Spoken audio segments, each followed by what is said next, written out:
House is open for the questions now. So, sir, I have a small question.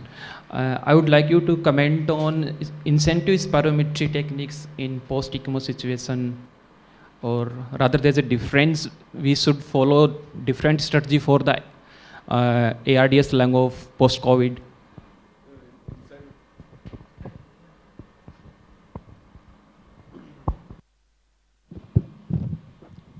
Most of the time, we are focusing more on expiratory techniques.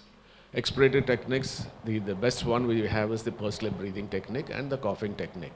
Incentivespirometry is an inspiratory one, and if they can do, we do encourage them. But most of them will be having a weak respiratory muscle and will be neglecting to do this. But we try to do at least the 500 to 600 cc's of incentivespirometry. And also, in a tracheostomy patient, we use the coach incentivespirometer. We can connect it with a thing. We have an adapter to connect it, and even in that area, we are encouraging them with the incentivespirometry exercises. So, sir, any point of time, suppose patient is already on nasal prongs, or may he require HFNC or phone, in between we can allow him to do this incentivespirometry, or should we say that, okay, this is now his oxygen requirement is this much, or now you can do this incentivespirometry? When there are high flow nasal catheter and all that, we don't need to remove that from them, but we can focus on the expiratory techniques. That gives us a better result. Sir, one question, please. Sir, all this physiotherapy and all this looking after this, one major deterrent we have found is the tachycardia. When patient, any movement, anything what you are doing, it sometimes it goes up to 150, 160.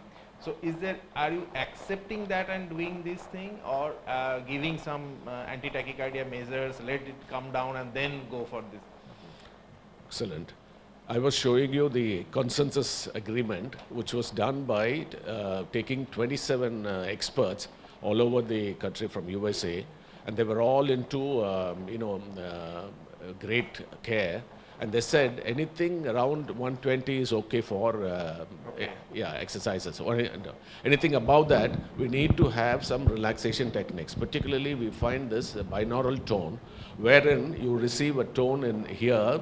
This frequency is different from this frequency, so it's known as a binaural tone, and it has been proven scientifically to have a great relaxation effect. So the people, when the ICU ECMO team agrees with us to proceed, and then when we use this binaural tone, we are able to do a better job rather than taking with a higher tachycardia. Oh, fine. Thank you, sir. Dr. Rajendran, I have a question for you regarding incidence of muscle hematomas. The patients are on anticoagulation. So have you come across hematomas, or do you have any protocol to try and minimize that? No, not from my side. It comes from the multidisciplinary team. The hematoma goes into their area, and we will go along with it. See, that's exactly what I was trying to say. The rehabilitation team coordinates with the multidisciplinary team, the intensivists, as well as the perfusionists and the nurses. And then, once there is objection from the team saying that we will go slow, we will go slow with that. Otherwise, the consensus slides which I was showing you allows you to go along with an open wound also. There was a clear mention in that saying even if it's an open wound, you still can go along with the in-bed exercises. I have a suggestion.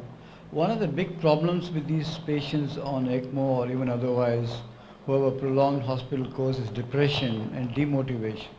It's so easy to give up. Why don't you, it's a suggestion, make motivational videos of those who have survived this ordeal of local patients and show it to them and say that they are worse than you and they've done it, so what you can do it as well. Wonderful, wonderful, well taken. And also I was mentioning in my slides a book called Atomic Habits by James Clear, which has sold about 5 million copies and has been translated. Indian patients are not going to read American books. No. We will make a nice slides. Motivational video and show them, look, this is what is possible if you put. That's exactly what we are doing. We are showing that slides made out of the book to the patients to tell them, even if you aim for 1% improvement today. Have an Indian content rather than. See, we found, for instance, when we were promoting left ventricular assist devices, all the promotional content was somebody fishing in Seattle. how does the guy from here even relate to that? So unless you show local patients with sari or dhoti walking around cycling, We will, then it makes more of an emotional connect. well taken, well do this.